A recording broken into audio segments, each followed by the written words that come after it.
সারাংশ সারমর্ম মর্ম কথা। হে ভগবান, যতবার আমাকে দুঃখ দিও, বিপদ দিও, দুর্দিন দিও, আমি নিষেধ করব না। শুধু তোমার আতুল চরণে মিনতি, শরীবারে আমাকে শক্তিটুকু দান করিও। তাই কৃষ্ণ ভক্তের প্রার্থনা কি? দোনো সাইনা বানো সাইনা প্রভু, কেবল রাঙ্গা চরণ চাই। কারণ যে চরণে আশ্রয় নিলে শেষের দিন আর সমনের ভয় নাই। তাই আমরা যখন যে অবস্থায় থাকি, মনটা যেন ভাবিত থাকে ভগবানের পদ্মে জয় রাধি। তাই গীতা শুধু একটি গ্রন্থ নয়, মনে রাখবেন ভব নদী পারি নির্ভুল অব্যক্ত তরণে। সেজন্য গীতায় ভগবান অর্জুনকে বলেছেন, আমাকে প্রণাম করো, আমাকে নমস্কার করো, যার যোগ্য সব কিছু আমাকে সমর্পণ করো। আমি সত্যে প্রতিজ্ঞাবদ্ধ হইতেছি, আমি তোমাকে ভবের বন্ধন থেকে মুক্ত করিব। কারণ গীতায় ৬০০ শ্লোক, একটি শ্লোক বলেছেন ধৃতরাষ্ট্র, ৯টি শ্লোক বলেছেন দুর্যোধন, ৩২টি শ্লোক বলেছেন সঞ্জয়, ৮৪টি শ্লোক বলেছেন অর্জুন, ৫৭৪টি শ্লোক বলেছেন কেশব অর্থাৎ শ্রীকৃষ্ণ। আপনারা যোগ করে মিলিয়ে দেখতে পারেন, এই হলো গীতার ৬০০ শ্লোক। গীতার প্রথম শ্লোকটি কুরুক্ষেত্রে সমবেতা যুযুৎসু সর্বমামকা পাণ্ডবাশ্চৈব কিমকুর্বত সঞ্জয়। সর্বশেষ শ্লোকটি সঞ্জয়ের, যত্র যুগেশ্বর কৃষ্ণ যত্র পার্থ ধনুর্ধর তত্র শ্রী বিজয়াবৃতি ধ্রুবানীতি মতির্মম।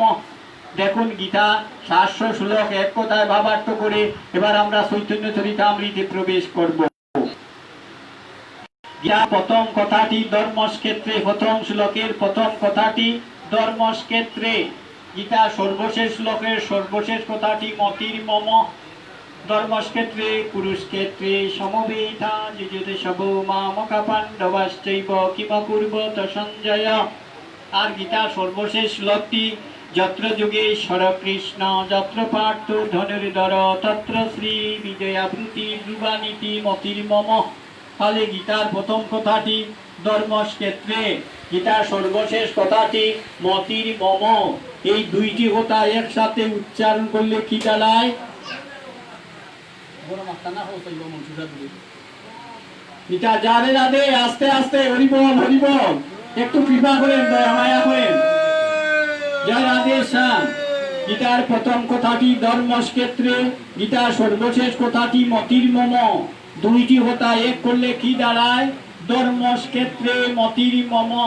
অর্থাৎ ৭০০ শ্লোকে ১৮টি অধ্যায়ে ভগবান শ্রীকৃষ্ণ অর্জুনকে, জগৎবাসীকে অর্জুনের মাধ্যমে কি বললেন?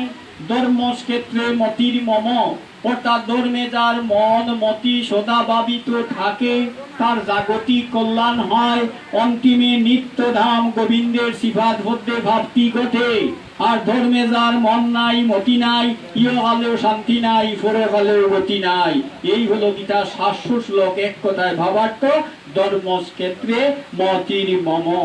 তাই ধর্মে আমাদের মতিগতি হোক, গোবিন্দ বোধে আমাদের আত্মনিবেদন ঘটুক, এটাই হোক গীতার প্রতি আমাদের একান্ত সংকল্প। জয় রাধে। এবার আমরা চৈতন্য চরিতামৃতে হরিদাস মহানির্যান অধ্যায়ে একটু প্রবেশ করব, যেটা আমাদের দেশের নিয়ম। বৈষ্ণব সভায় একটু চৈতন্য চরিতামৃত পাঠ হয়, তাই আমি গীতা দিয়ে সূচনা করছি। এখন চৈতন্য চরিতামৃতে একটু প্রবেশ করি। তো শুধু ভক্তমণ্ডলী, এজন্য আমাদের মনে রাখতে হবে, ভগবান বলছেন আমি যার তার হয়ে যাই, যার তার আমি হই না। আমি যার তার হাতে খাই, যার তার হাতে খাই না। তাহলে আমাকে তার হতে হবে, তো তাহলে না তিনি আমার হবেন। সেজন্য মনে রাখতে হবে, মনটা ভগবানের চরণ চিন্তায় ভাবিত করা প্রয়োজন। কারণ নিদানকাল শেষের দিন, সেদিন স্ত্রী পুত্র কন্যা ভাই বন্ধু পরিজন কেউ পাশে থাকবে না, কেউ সাথেও যাবে না।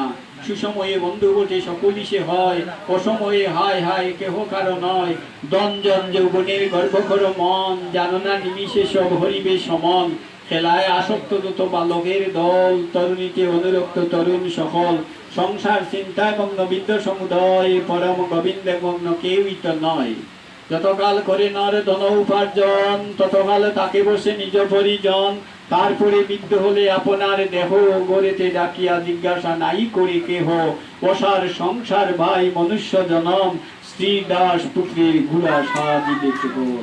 তাই শেষের দিনের কথা ভেবে সময় থাকতে ভগবানের চরণে শরণাগত হতে হয়। এখন আমরা চৈতন্য চরিতামৃত গ্রন্থে অন্তলীলা একাদশ পরিচ্ছেদ 565 পৃষ্ঠায় হরিদাস মহানির্যান অধ্যায়ে প্রবেশ করব। চৈতন্য চরিতামৃত গ্রন্থটি 1537 খ্রিস্টাব্দে জ্যৈষ্ঠ মাস কৃষ্ণা পঞ্চমী তিথি, সেদিন ছিল রবিবার, দিবাভাগ 2:30 ঘটিকার সময়ে শ্রীরাম বৃন্দাবনে মদন গোপাল মন্দিরের সিয়াঙ্গিনায় বসিয়া 92 বৎসরে বয়োবৃদ্ধ দাপরে সুখদেব তথা কলির কৃষ্ণদাস কবিরাজ গোস্বামী রচনা করেছিলেন। আদিলীলা 17 অধ্যায় 6500 শ্লোকে মহাপ্রভুর গারস্থ জীবনের 24 বৎসরের গরণ, মধ্যলীলা 25 অধ্যায় 6051 শ্লোকে মহাপ্রভু সন্ন্যাস গ্রহণের 6 বৎসর ভারত পরিভ্রমণ তত্ত্ব, পন্তলীলা 20 অধ্যায় 2500 শ্লোকে মহাপ্রভু লীলাচলে পুরী রাজা প্রতাপরুদ্রের কুলগুরু কাশী মিশ্রাই গম্ভীরাকে 18 বৎসর লীলা করে 1537 খ্রিস্টাব্দে হরিবল 1537 খ্রিস্টাব্দে মহাপ্রভু যে লীলা সংকলন করেছিলেন দিবাভাগ 2:30 ঘটিকায় এই পর্যন্ত রচিত হয়। তাই 15,051 শ্লোকে 62টি অধ্যায়ে 3 খণ্ডে বক্ত কলির ভগবান শ্রী গৌরসুন্দরের পূর্ণাঙ্গ জীবনী দর্শন গ্রন্থ শ্রী শ্রী চৈতন্য চরিতামৃত। এই গ্রন্থটি রচনা করে কৃষ্ণদাস কবিরাজ গোস্বামী লিখেছিলেন, জগাই মাদায় সেইতে আমিষে পাপিষ্ট, পুরুষের কীটের সেইতে আমিষে লঘিষ্ঠ, আমার নাম শুনলে মহা পাপ হয়, আমার নাম মুখে আনিলে পুণ্য যায় কয়, মনীষের রচিতে নারে উইসে গ্রন্থ ধন্য, বৃন্দাবন দাসের মুখে বক্তাসী চৈতন্য, চৈতন্য লীলার ব্যাস বৃন্দাবন দাস, বৈষ্ণব হইতে মনে ছিল বড় সার, তৃণাদভি শ্লোক পড়ে ভরিয়া গেলাম বার। এতক্ষণ আমরা গ্রন্থের পরিচয় দিলাম, এখন অন্তলীলা একাদশ পরিচ্ছেদ 565 পৃষ্ঠায় হরিদাস মহানির্যান অধ্যায়ে প্রবেশ করছি। জয় রাধে। শ্রী শ্রী চৈতন্য চরিতামৃত অন্তলীলা একাদশ পরিচ্ছেদ হরিদাস মহানির্যান অধ্যায়ম। এই অধ্যায়ে প্রথম শ্লোকে কৃষ্ণদাস কবিরাজ গোস্বামী লিখেছেন, নমামি হরিদাসং তং চৈতন্যং চং তৎপ্রভুং সংস্থিতমপি জনমূর্তি সাংখ্যে কৃতাননর্তজ। হরিদাসকে নমস্কার করি, সেই সাথে তার প্রভু শ্রীকৃষ্ণ চৈতন্য দেবকেও, যিনি হরিদাসের মৃতদেহ কুলে তুলে নর্তন করেছিলেন। জয় জয় শ্রী চৈতন্য, জয় নিত্যানন্দ, জয় আদিত্য চন্দ্র, জয় গৌরভক্তবৃন্দ, জয় রূপ সনাতন রূপ রঘুনাথ, রঘুনাথ গোপাল মূল স্বয়মূর নাথ, এসব প্রসাদে লিখি চৈতন্য লীলা গুণ, জৈসে তৈসে লিখি করি আপনা পাবন। এই মতো মহাপ্রভু লীলা চলে বা সঙ্গে ভক্ত গণ লইয়া কীর্তন বিলাস, দিনে নিত্য কীর্তন ঈশ্বর দর্শন, রাত্রিরা স্বরূপনের রসয় আস্বাদন।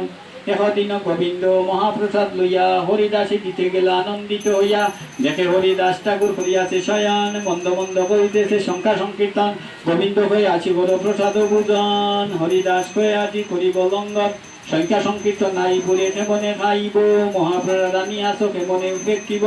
এত বলি মহাপ্রসাদ করিলা বন্দন, এবরঞ্চ লইয়া তার করিলা ভক্ষণ।